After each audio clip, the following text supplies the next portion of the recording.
Welcome to our question and answer live stream at Birken Forest Monastery. I'm Ajahn Sona, and I'll be fielding your questions today. Mettā is the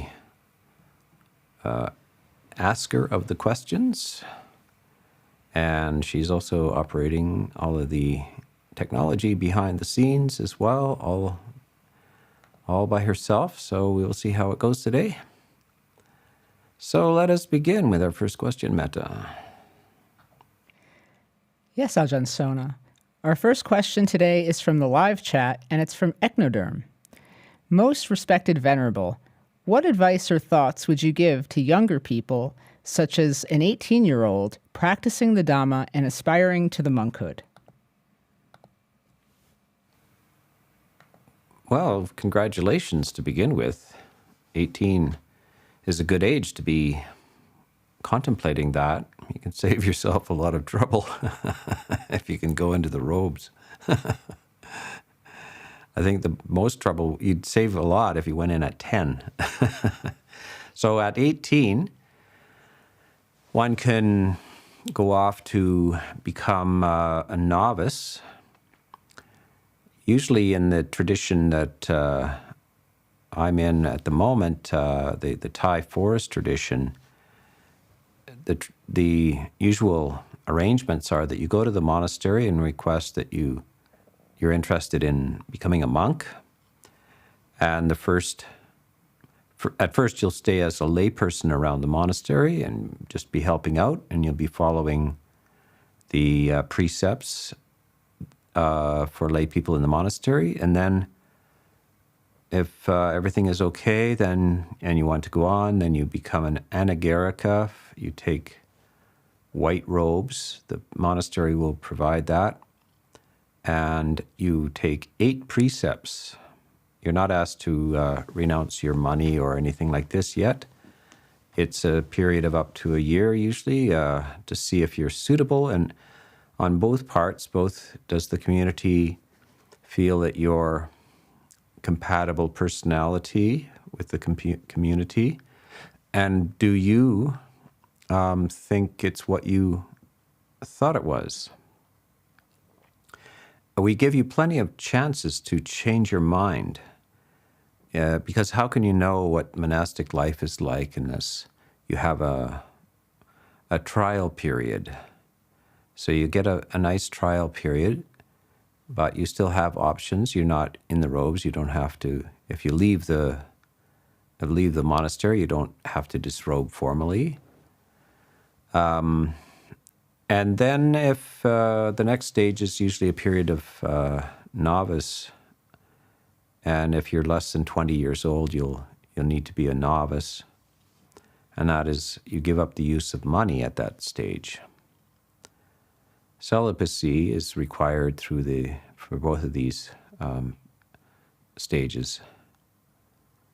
And after another year of being a novice, then if you're still serious and it's compatible and the community feels you're ready, then you can go on to become a monk. You take higher ordination. The Pali word for that is upasampada.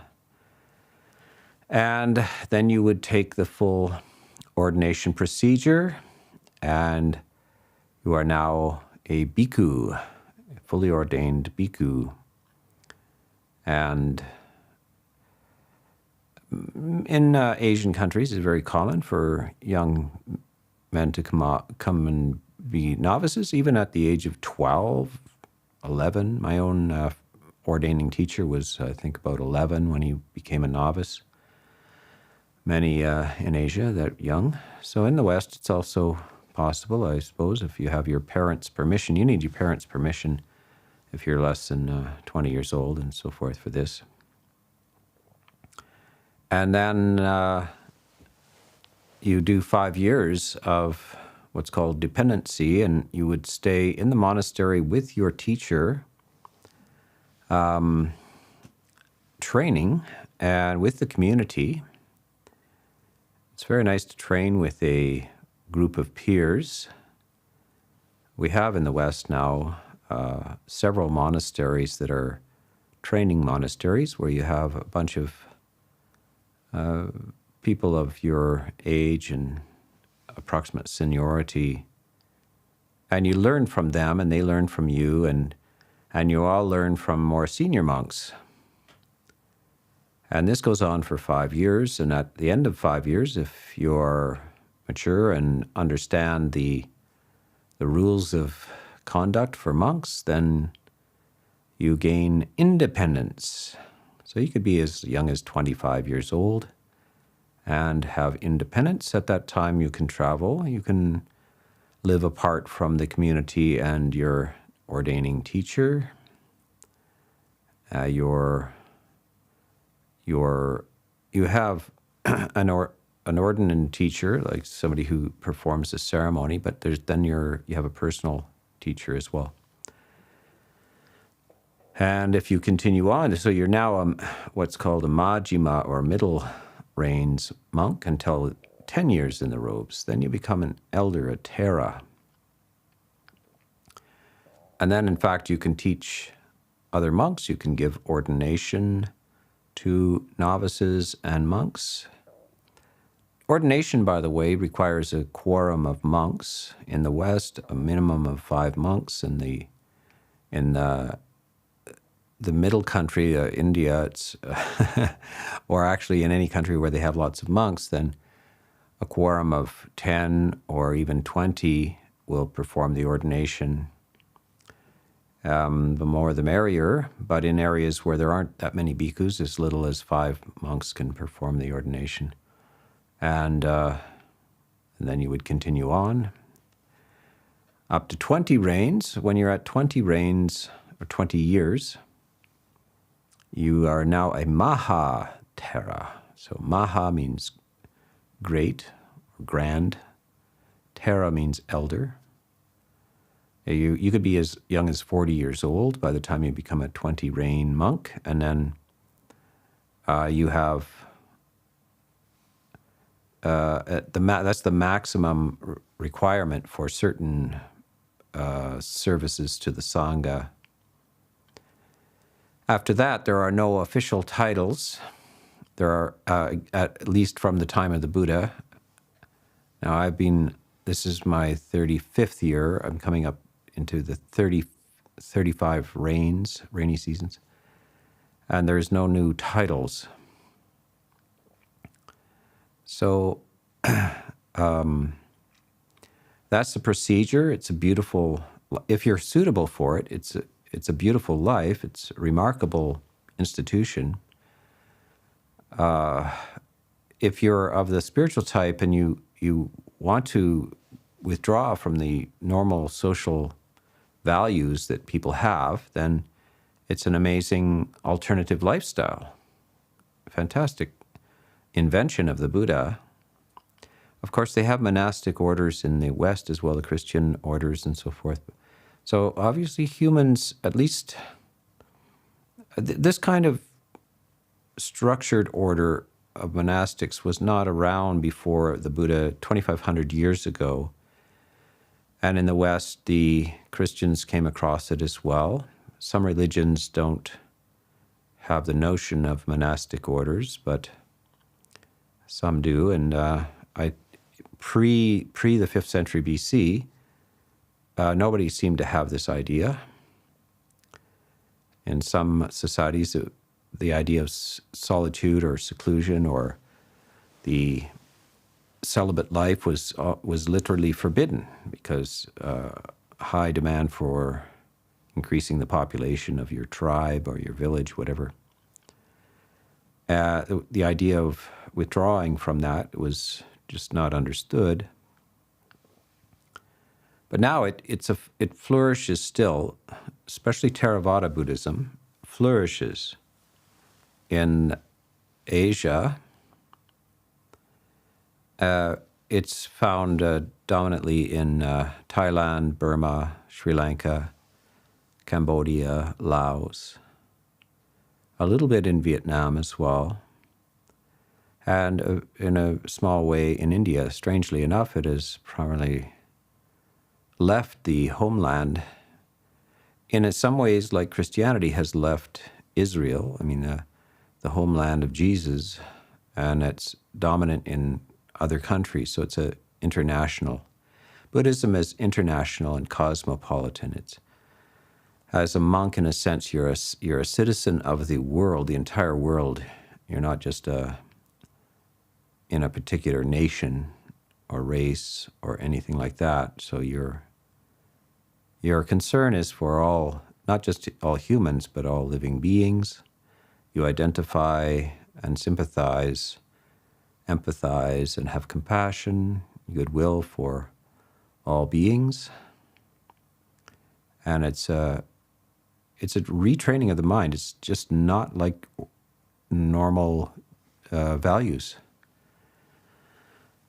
And different people have different sort of talents for this. Some learn very quickly and have a wonderful, easy experience of it, very joyful, and others it's very, very difficult. Some disrobe, and so this is the other thing, is that the Buddha did not ever ask for a lifetime vow.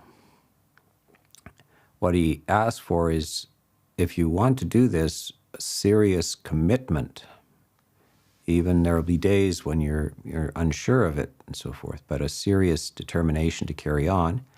But if it's just not for you, then it's better to disrobe and return to the lay life. So the Buddha is saying, we want you as a monk as long as you want to be a monk and can follow the rules and stay within the boundaries of that and are practicing sincerely. But if you lose interest, feel it's not your thing, then you're free to disrobe. There's very little to the ceremony of disrobing. And in fact, perhaps you go back and then you think better of it. And then a year later you think, I was better off in the robes. You can actually come back and reordain. And so what the Buddha has set up is that he wants people in the robes who really want to be in the robes. And if you don't want to be in the robes, there's no problem. You head for the door. And so this is great freedom. It's like going to university or something like this. It's your decision to do that, and you need to pass the exams, though. If you don't go to the classes, don't study, then you won't be welcome. And at any time, of course, it's better to have gone to university for 1 year than no years, perhaps. So this is the attitude. So yeah, it's good to consider it. Okay, next. Yes, Ajahn, we'll stick with the live chat and we'll go to Rick from Indiana. Ajahn Sona, what are skillful means when worsening impairments due to chronic illness and getting older impact our lives and practice? Thank you. Well, in the Dhamma, it really is for that purpose. The right off the bat, the first noble truth is that this is going to happen to you. If you live long enough, you will age. And aging is kind of a disease itself. You're heading for the door. So this is exactly what the feature of Dhamma is to find less psychological suffering in the midst of this inevitable decline of the bodily functions. Now, the first thing that helps is that you're in touch with reality. The first thing you say is like all of this worship of youth culture and fantastic attempts to stay young forever are just hopeless. One should try to remain healthy and do enough exercise that you don't fall apart, but it's inevitable. So this is, we reflect on the nature of the body. This is just the norm. So there's nothing unusual going on. As we age and get various illnesses and so forth, we should be saying to ourselves, everything's normal. Nothing unusual is happening. And this is good advice for anybody who's sick, no matter what the seriousness of the sickness. Extreme sicknesses that that you're told you're not going to recover from.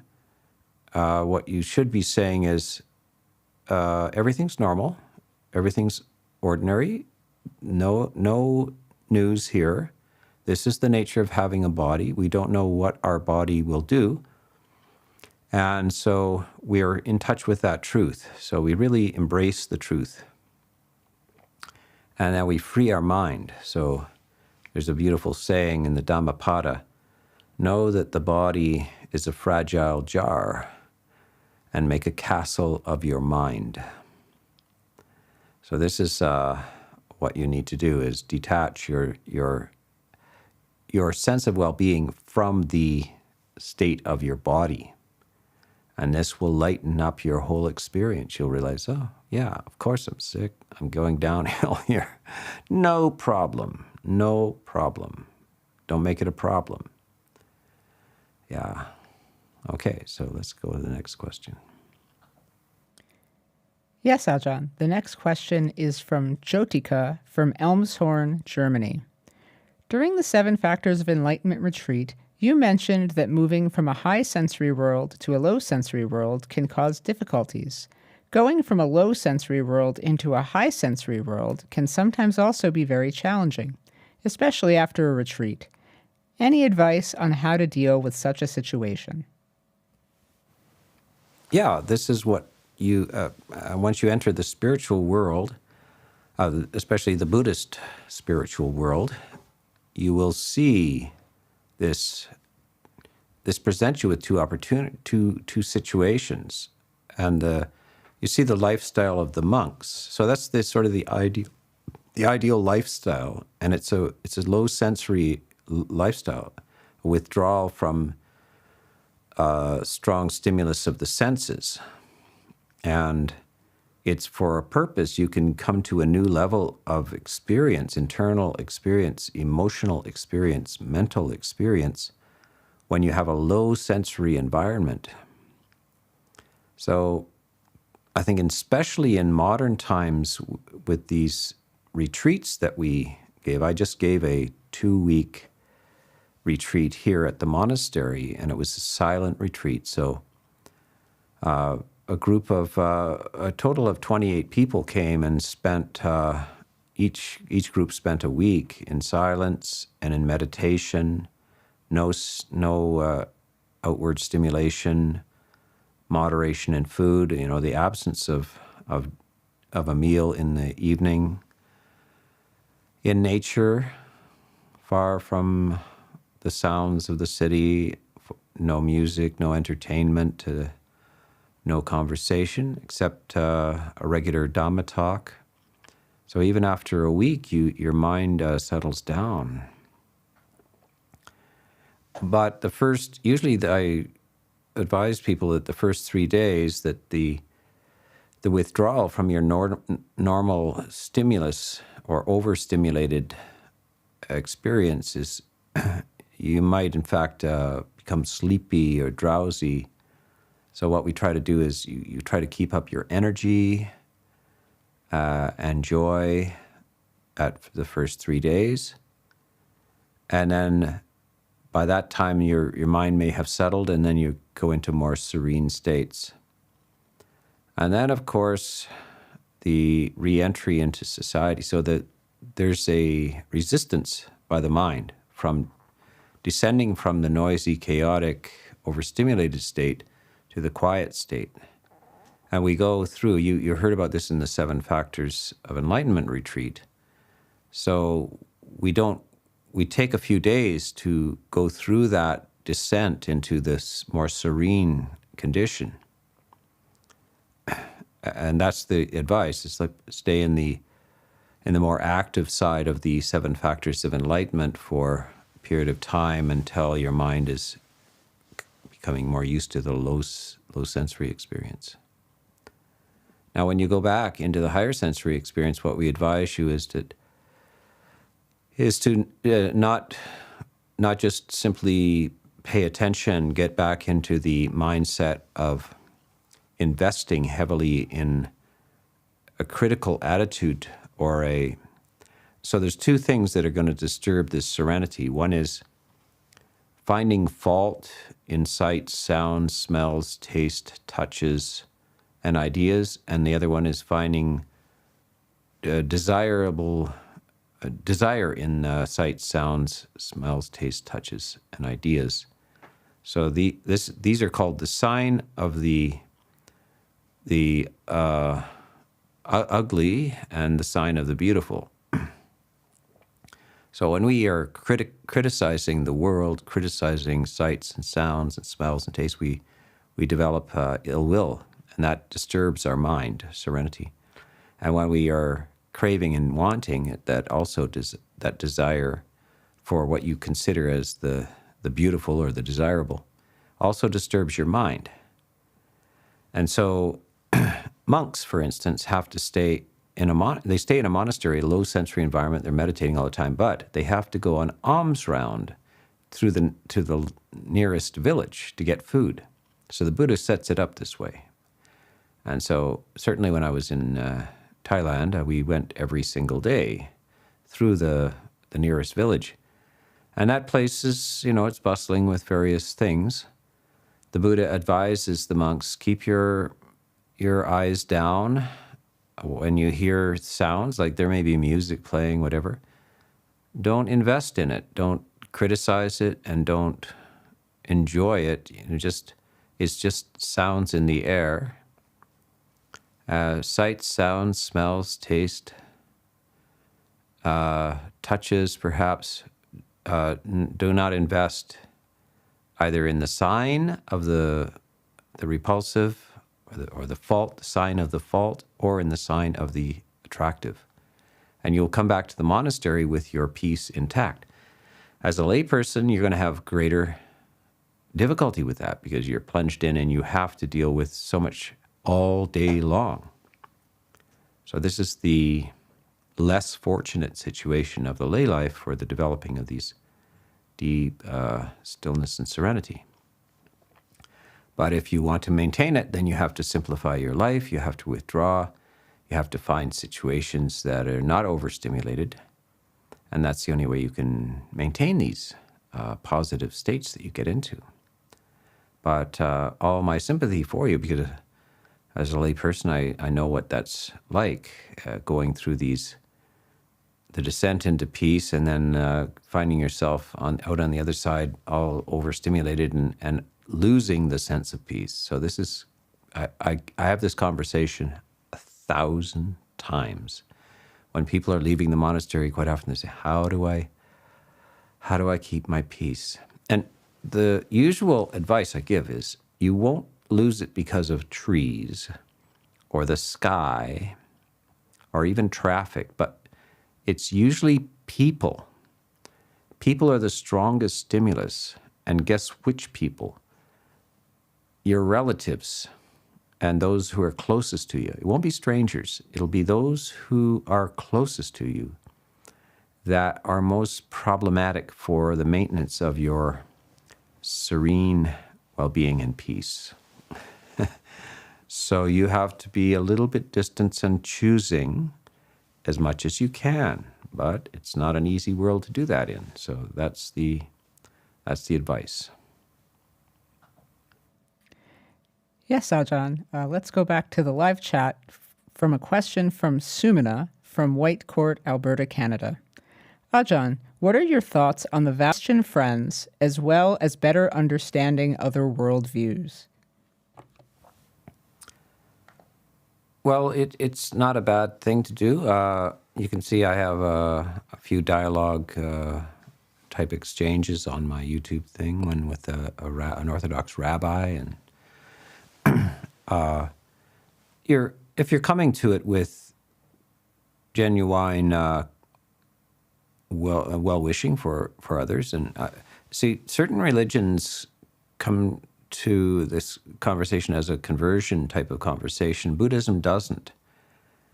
Buddhism realizes, trying to convert somebody is virtually impossible.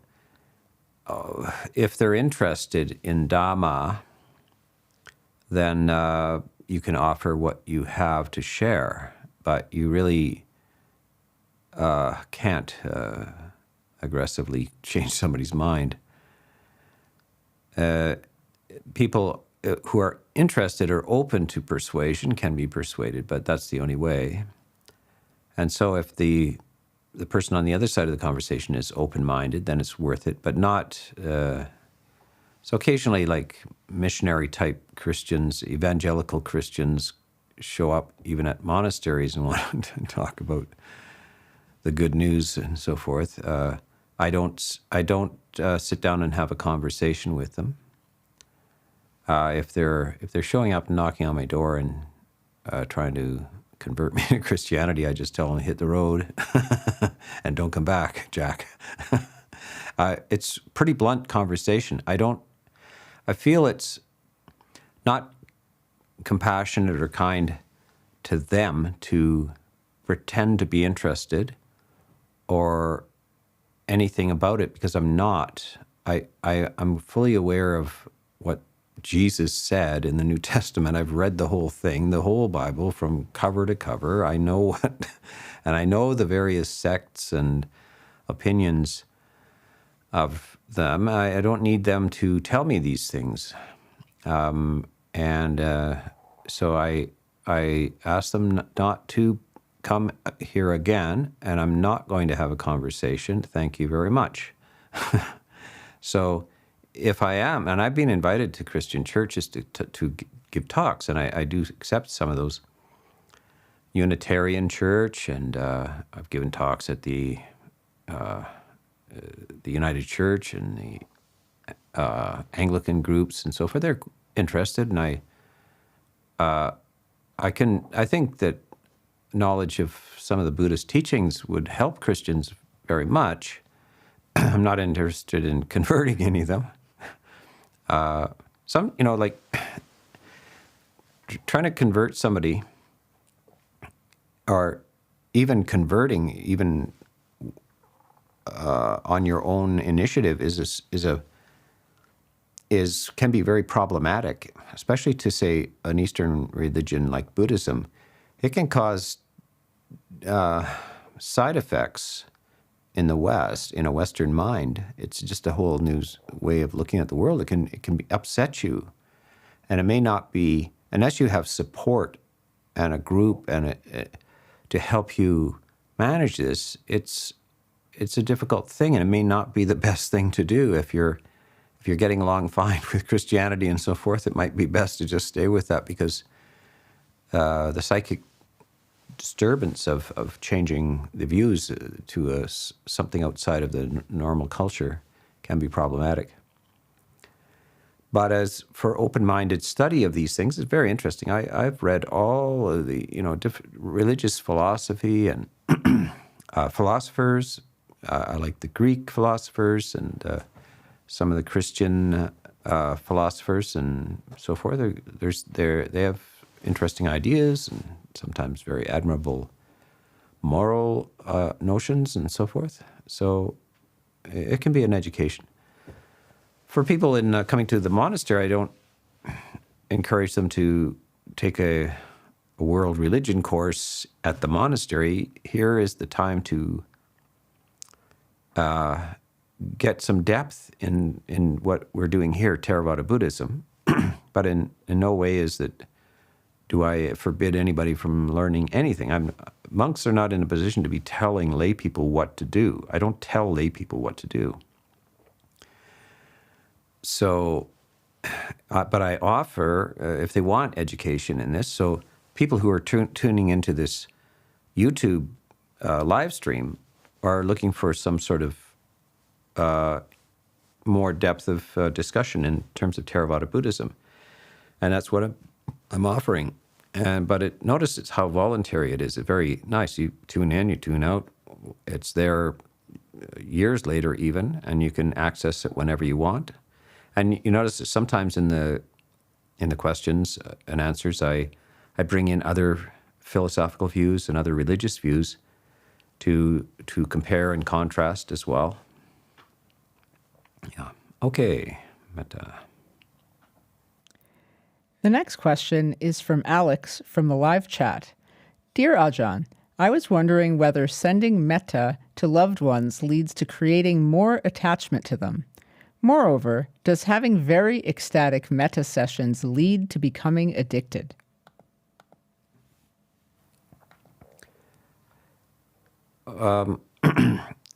Metta should be radiated to all beings. The Buddha, in the discourse on loving kindness, the Buddha talks about whether near or far,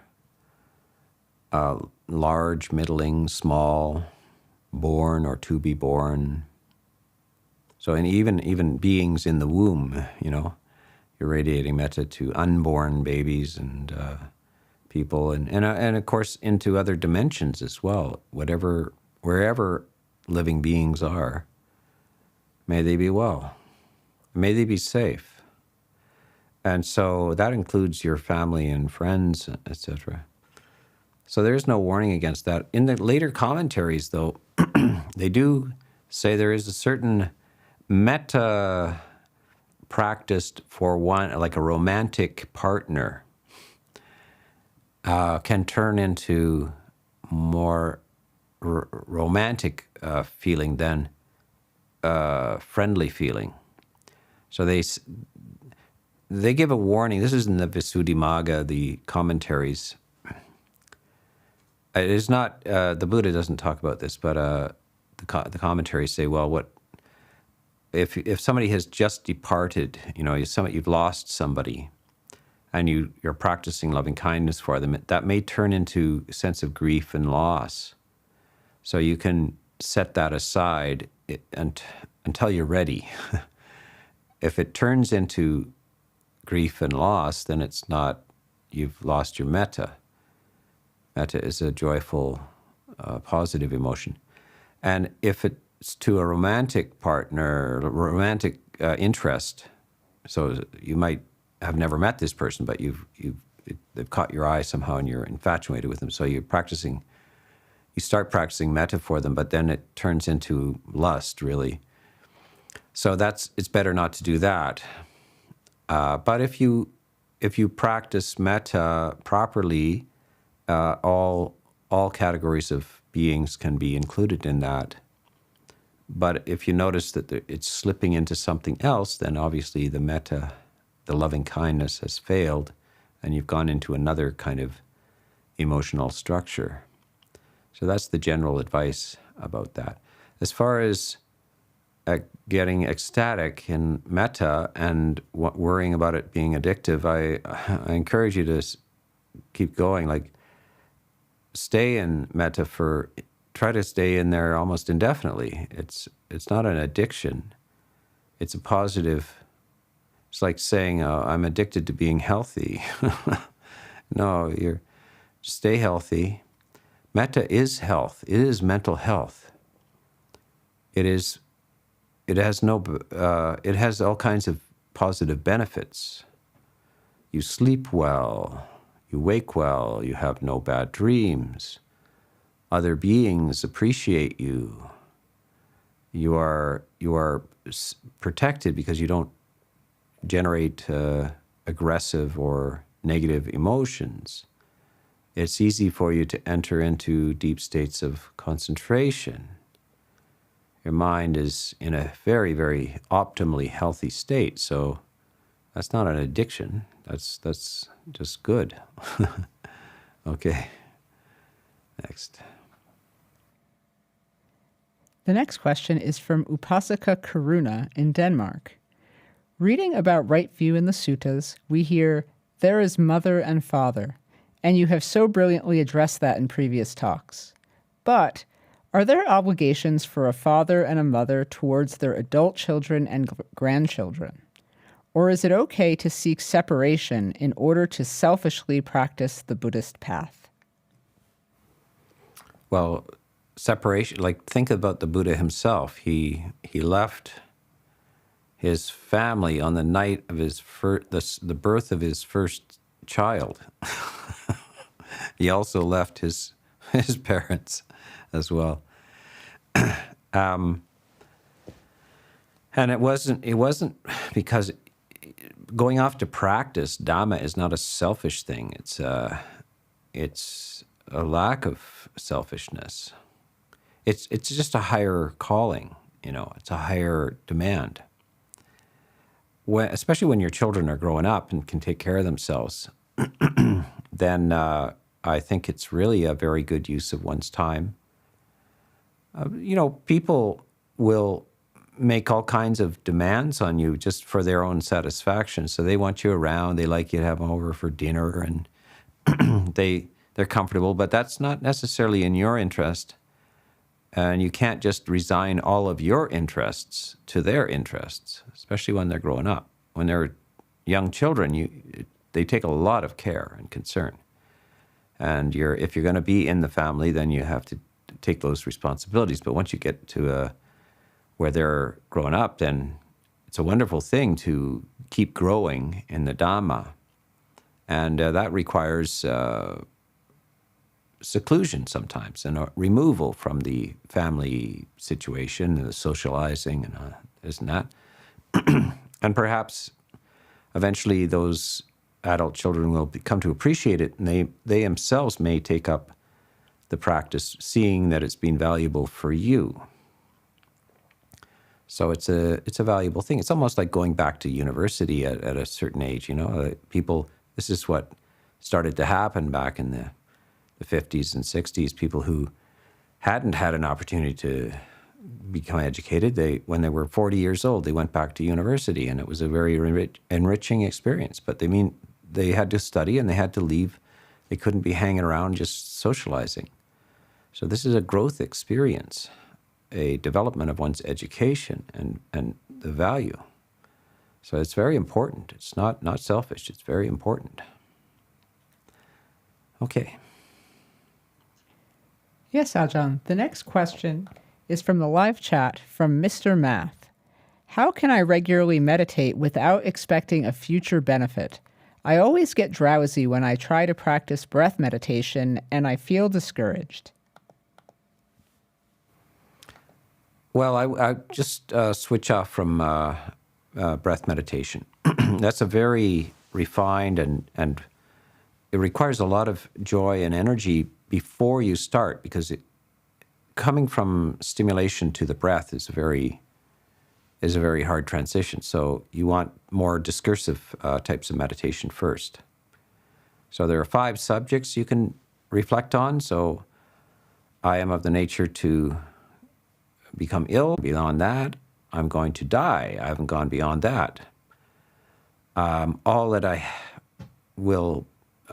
have and love is going to be separated from me. So all my friends and family and everything that I love, my house, my things and so forth, all of them will depart from me. This is a radical realization about the nature of existence. And at the end, all I'm left with is the kind of the moral contents of my life. Aside from the things in my life, I'm left with the moral decisions that I make. So that's 5 subjects for frequent recollection. So that it's advised for lay people to do. So this can be you can examine this with discursive thought. It's intense, and you can do this 4 or 5 times a day for a few minutes at a time. And so that's a gripping kind of meditation. Establishing yourself in the sense of reality about this life. And then there's positive emotions like loving kindness and compassion, which are really very uplifting, and that requires both imagination and memory. So you trigger loving kindness by remembering situations in your life which produce that emotion, or you use your imagination to produce those emotions. And so those are enlivening types of meditation.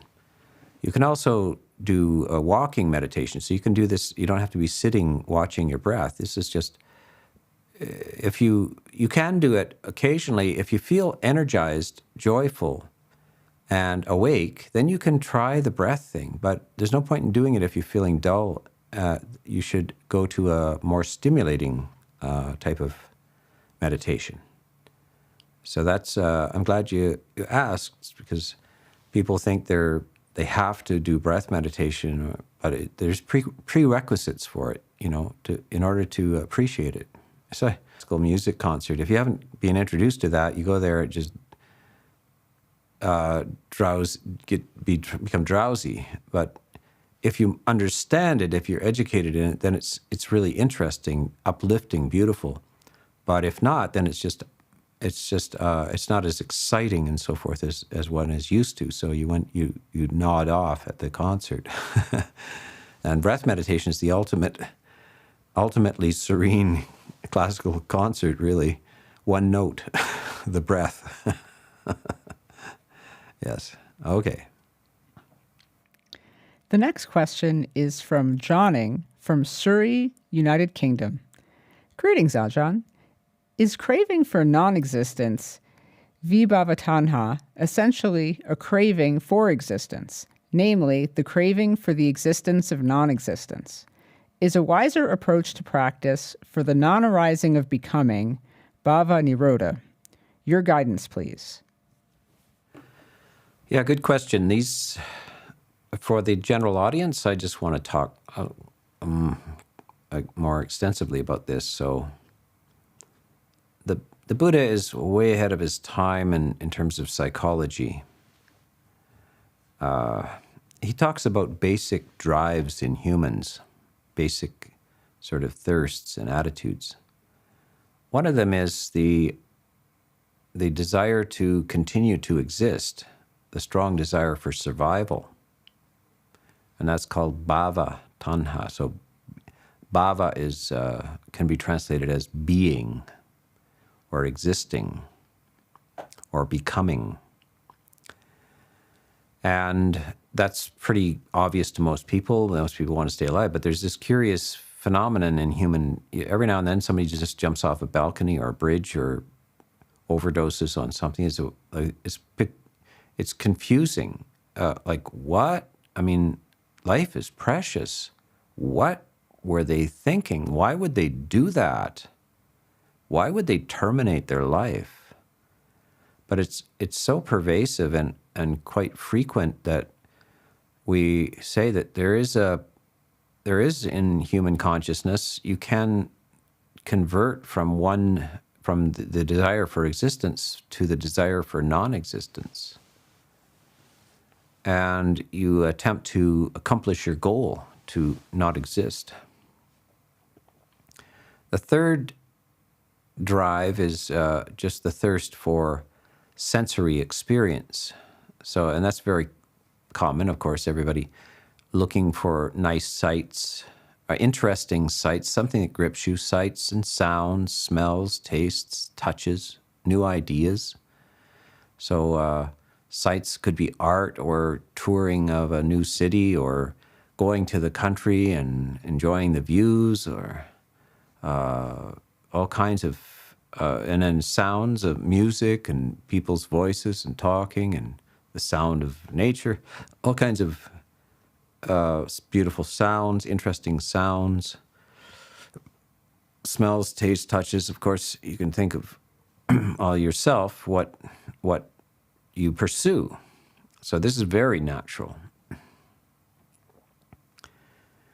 The Buddha is very interested in these result in sort of stratas of dimensions of being. And they take the form of philosophies as well. So he would say that those who hold a philosophy that when you die, that's it. So that's annihilationism, materialist annihilationism. They hold that, they grip that because they have an underlying philosophy that they actually wish to cease from existence. And it tends to, because you have a fundamental desire for non-existence, you will select that view and support that view, maybe unconsciously. You think, well, it's just the facts. You unplug the machine and there's nothing there. You die and that's it. Those are the facts. It's right in front of you. It's obvious. But why is it convincing to you when others are not convinced by that? So because it's very hard to establish, well, what happened? Is it possible that consciousness departs the body, goes somewhere else, etc.? When did they establish that? Is it science? Is it physics that establishes this? Is it beyond all possible doubt? Not necessarily, but some people will adamantly hold to that. Others adamantly hold to a eternalist idea. When you die, you just go on to another realm. And you gravitate to that because you want to continue. You want to, you have bhava, tanha, the thirst for being. So the Buddha is saying, well, that he is actually closer to vibhava tanha than bhava tanha. So the Buddhist idea, you have to have it makes no sense if you are a so-called secular Buddhist, you want to just extract Buddhist teachings, but in the context of a materialist annihilationist kind of view. It makes no sense, but the Buddha is talking about like virtually beginningless samsara, where consciousness is migrating through various existences from one to the other, and he doesn't find this. He doesn't have bhava tanha. He doesn't find this to be a desirable situation to exist forever, because the precariousness of existence and the pain that can go along with it. People they tell me they want to have another life, but what if it's in a wheelchair or as a quadriplegic or being tortured in some prison cell in a third world, or, there's all kinds of terrible, terrible situations. Others say they just want out. They just want out. And they're choosing that, they're convincing themselves that it's just mechanical. So in order to get out, you just pull the plug, you just die. And that'll end your problems. Because I think the desire for death is because life hurts. You're suffering in existence, so you want to die. And you think, death will end my pain. Aha, but here's the rub. To quote Shakespeare, because this is exactly where that quote came up. I think it's in Hamlet, to sleep, to death as sleep, but perchance to dream. There's the rub. Maybe death isn't the end. Maybe consciousness continues, like as when you go to sleep and there's a dream. Maybe, so that makes him hesitate about taking that idea of just suicide up. The other thing, of course, the person who seeks to cease from suffering through death and believes that death ends suffering has a logical lapse there, because if death is utter annihilation, then you don't get to feel the relief of suffering. Somebody else could say, oh, well, he's not suffering now. But the person who doesn't exist can't experience their lack of suffering. So in some sense, if you're suffering and you exist, you will always suffer, because you can only suffer in experience. You have to be alive to suffer. And you can't experience the end of suffering by the cessation of your life, because you aren't there to experience the relief. So this is a big problem. People in this day and age, they want euthanasia, a good death. But if it's really death, then it's neither good nor bad nor anything, because you're not there to experience it. So the Buddha is saying, well, I get it. You want out of you want out of existence, but you can't get there mechanically. In order to get out of existence, you have to cut the gas line that keeps this engine going. And then the engine runs out, ceases, the suffering ceases. But that requires a great deal of wisdom and practice. And it is, in the meantime, the benefits of it is that you suffer less and less and less because you're conscious, you're aware.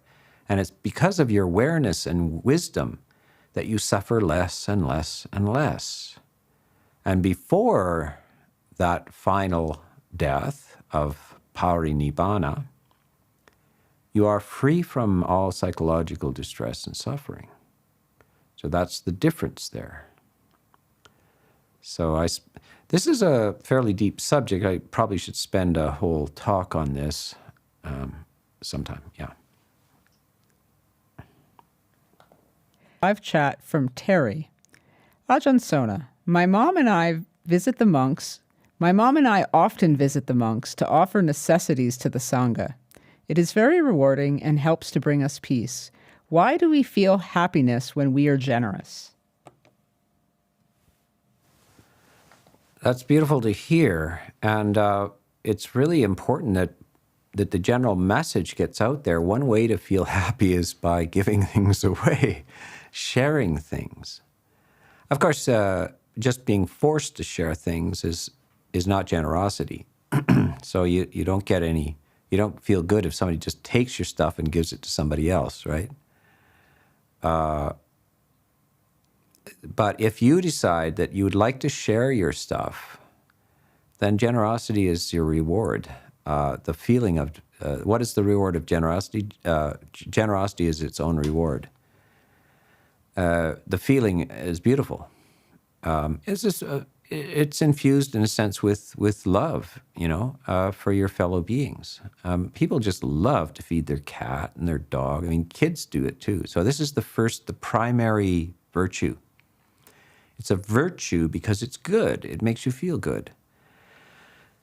So even a 2 or 3-year-old enjoys giving a handful of things to a bird, or feeding a dog, or sharing a cookie, offering a cookie to their friends. That they can appreciate it so early in life. It's just it's the delight of life, isn't it? To share, beautiful, and it takes you out of your possessive mode. And the possessive mode, always scrambling and always trying to hold on and accumulate, is always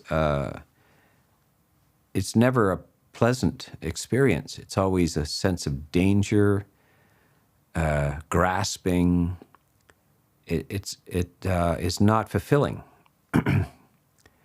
And it's only so it's like a little mud puddle, very unsatisfactory. So if you can just open the mud puddle and let it run into the stream, then you feel the freshness and energy of generosity, where you flow into the enjoyment of others as well. Yourself and others are all enjoying it. It's a big party. And people smile and they laugh and they hug and they exchange gifts. And so it's a primary beautiful virtue, and it leads on. And anybody who doesn't have it is missing something greatly, and they may be very disappointed in life because they don't have this. So the miser is disappointed in life and also is despised by others. Nobody appreciates a miser. They're not celebrating the fact that you're accumulating a warehouse full of stuff and not sharing it. No, everybody thinks you're sick. It's a sickness. Miserliness is a sickness. Generosity is health. That's it. Simple as that. The next question is from Angus from Jogja, Indonesia. Dear Ajahn Sona, how can we reconcile the no-goal-oriented practice approach, for example, Ajahn Sumedo, with the goal-oriented practice approach, i.e. Ajahn Brahm? How do these differ? Well, when you have dilemmas like this, where you have a couple of teachers that are teaching different kind of approaches, the solution is to go and look at the suttas, and this is the advice of the Buddha himself. He always says, well, there may be many great and reputable monks out there, but none of them are as good as me. Not me, but the Buddha. So none of them have the comprehension of the Buddha. So if you're seeing a difference in opinions, go back to the suttas and look at what the Buddha says about, especially under right effort. So this would be the effort and aspiration. So you need right view, and the right view is the determination to overcome suffering. And then right effort is very carefully and elaborately explained by the Buddha. It is the factor. Now, I just gave a retreat called the 37 Requisites of Enlightenment. And which of these requisites occurs most? Right effort. Effort and energy occurs 9 times. 9 of the 37 requisites of enlightenment are effort and energy. And of course, it's not just any effort or any energy. It's right effort and right energy, dedicated to the goal,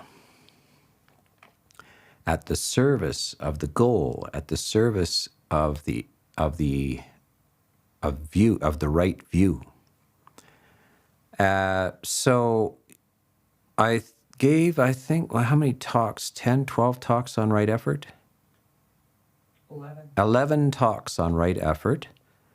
And I'm just about to release a book called Right Effort, because I quite often find that in all kinds of schools of Buddhism, there's a lot of just confusion. There's kind of an overriding concern about mindfulness sometimes, or virtue sometimes, or compassion sometimes, and a neglect of the 6th factor of the path, right effort. And it's very precise and clear instructions about what this consists of and the attitudes that are encouraged. So you can either make it your own research project or listen to all 11 talks I gave on right effort. And I'm sure I've have more than that on the YouTube channel. So they're all nicely organized.